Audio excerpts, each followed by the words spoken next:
One of the reasons that I love writing about the arts, curating work, is not even so much that you're able to honor one person's expression and and pay tribute to that, but because of how much it can shift things in us.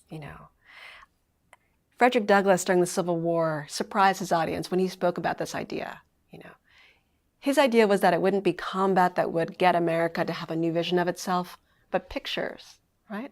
Pictures, he said, and the thought pictures that they create in the mind are the way that we can kind of slip in the back door of our rational thought and see the world differently.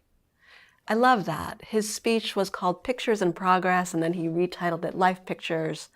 And as I came across the speech, I thought, this is why I do what I do. How many movements have begun in the world when one person's work, one song, one impactful aesthetic experience shifted things entirely for a leader, for a group of people? The environmental movement really catalyzed and began when we saw that Earthrise image, taken from the Apollo 8. And we saw that our world was in an environment that we needed to honor. Or think about the way that Brown versus Board of Education would not have had Charles Black there, that constitutional lawyer, if he hadn't seen Louis Armstrong perform that night in 1931 in Austin, Texas. And in that moment, say to himself, well, there is genius coming out of this man's horn. And if there's genius in this Black man, then segregation must be wrong.